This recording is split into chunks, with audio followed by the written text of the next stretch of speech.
Hi, how you doing, dudes? This is Justin here. In this lesson today we're going to be talking about triads, and we're not talking about gang warfare, we're talking about little chords. Now, first of all, for those of you who haven't done your music theory homework, a triad is a three-note chord. Usually contains the root, third and a fifth of a major scale. So in the key of G, for instance, G triad will have the notes G, B and D.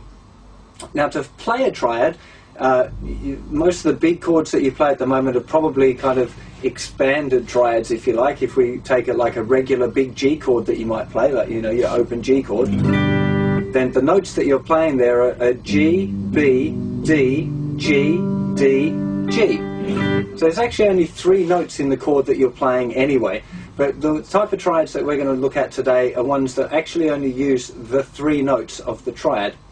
You use them in lots of different circumstances. They're particularly common as kind of like a second guitar part. So hopefully some of you are jamming with your buddies, and you know, if he's playing the chords to whatever song, you need to be able to find a nice way of kind of introducing a second guitar part. And this is absolutely perfect for doing that, and I'm going to give you a few examples of the way to use it.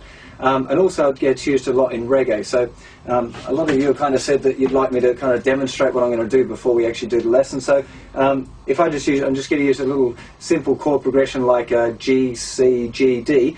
Some of the kind of triad things that you might be doing, using G triad, C, G, back to D, or you can do it up here, G, C, back to G, and then to D again.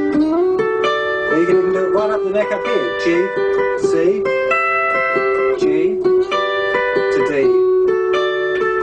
So there's all of these, that would be a kind of good example of a second guitar part, if the first one was doing big chords, G, C, G, D.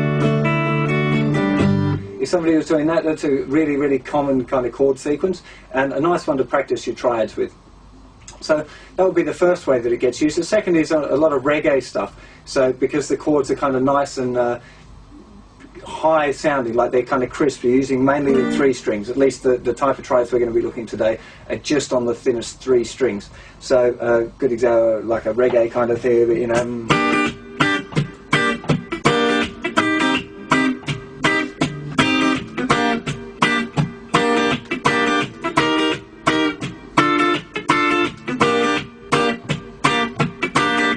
That kind of effect, you know. So nice short little chords. Of course, everyone always asks about the sound that I'm using as well, so I may as well get that out of the way early on. I'm using a Stratocaster. It's from the early 90s, nothing particularly fancy, and this is going through the Mesa Boogie Rec Pre with a little bit of delay from the TC Electronic G system. It's just coming out my studio speakers because my amp is in for repair at the moment. Well, not repair, revalving, and a kind of general service. Anyway.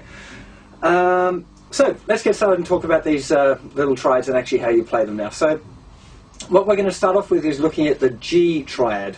As I mentioned earlier briefly, we're only going to be looking at triads in this lesson on the thinnest three strings. If you get good with those, it's quite easy to find the other triad shapes on the other strings once you know the theory, which I'm about to explain to you. So if we talk about a G triad, a G major triad, we've got root, third and fifth from the scale, which is the notes G, B and D. Now you can pick a G, B and a D anywhere on the guitar neck, put them together and you're playing a triad, which would be a G chord, and you could play it instead of a G chord or as well as a G chord, and it will still work and it will still sound cool. So if you wrote down all the G's, B's and D's all over the guitar neck, and then just look at the way that they kind of fall naturally on the thinnest three strings, you end up with three different shapes. And I'm going to do a close-up of this in a sec. The first one will be kind of down here around the kind of the 3rd fret. There's another one up here which is around the 7th fret, and another one right up kind of around the 10th, 12th fret. This is the three kind of triad shapes that we're going to be dealing with first of all. And the big key to these things is making sure you remember where the root note of the triad is, because that's how you're going to locate all of your other chords. Now, those of you that are using my practical music theory book, you'll find that there's a little section on how to find your own chords. So if you filled that out correctly in the key of G, you should be able to find those triad shapes on the first 3 strings anyway. I'll put some neck diagrams up on the website, so you probably want to go and check out the website to find out exactly where the what the triad shapes are and the correct fingering, although I will be showing you in just a moment. And using that kind of sheet where you've written all the G, B's and D's out, you should be able to find the triad shapes on all of the other strings too. So without further ado, let's go to a close-up now and look at the way that you're going to play these little triads and the 3 different shapes that we're going to talk about today. Okay, here we are. This is our first G triad shape. So this here note, this is the 3rd fret, and that's the note G, that's the root note. Really important that you clock that one first. Now we're going to be using a little bar here with our first finger covering the thinnest 2 strings, and then we're going to reach the 2nd finger over onto the 4th fret, yep, and you're just going to play those 3 notes. So this is a G triad, and making sure you remember that the note there on the thinnest string is the root note. That's where we get the name of the shape, because this shape's going to move up and down the fingerboard, and it's just going to change its name, but that's the shape. So 3, 3, 4.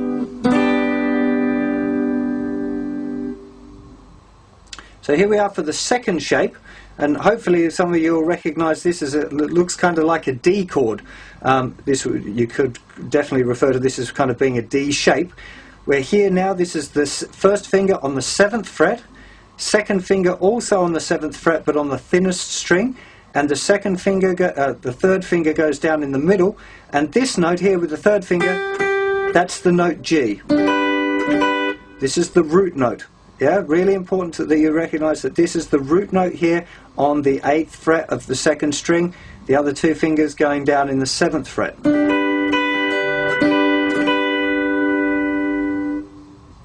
And lastly, here we are, this is our last G-shaped triad.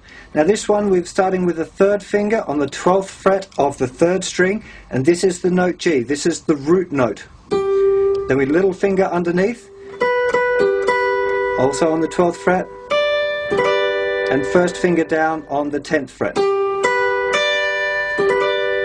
Making sure you remember this is the root note. This is going to be really important in just a second, so make sure you get that down. Okay, so we've been through now the 3 different major triad shapes. You need to be able to practice them and move between them. So the first thing that I'd recommend you do is just make sure you can go G, G, G, maybe the octave, which is exactly the same as the first one but 12 frets higher, then back down again. Good idea to be able to do that properly first. Make sure again that you're only plucking the thinnest 3 strings. Of course the other ones you just have to leave alone. Yeah, it's not a bad idea to kind of mute them up with the inside of this hand here. If you just rest that on the thicker strings, that'll help keep them quiet as well. If you're going to end up doing this with any distortion, you probably need to do that. So the first exercise then that you should be doing once you've got your 3 shapes down. Now I'm going to use throughout this exercise this little chord progression which goes G, C, G, D. Yeah, it's a really, really common progression. You'll find lots of songs that use those 3 chords. That's the 1, 4 and 5 chords from the key of G. Also used in a thing called the 3-chord trick. If you're familiar with that, then you'll be familiar with 1, 4 and 5 and probably the chords G, C and D. Of course, when it comes to practicing it for real, you could use whatever chord sequence you like. But we're just dealing with these 3 chords in all majors for the time being. So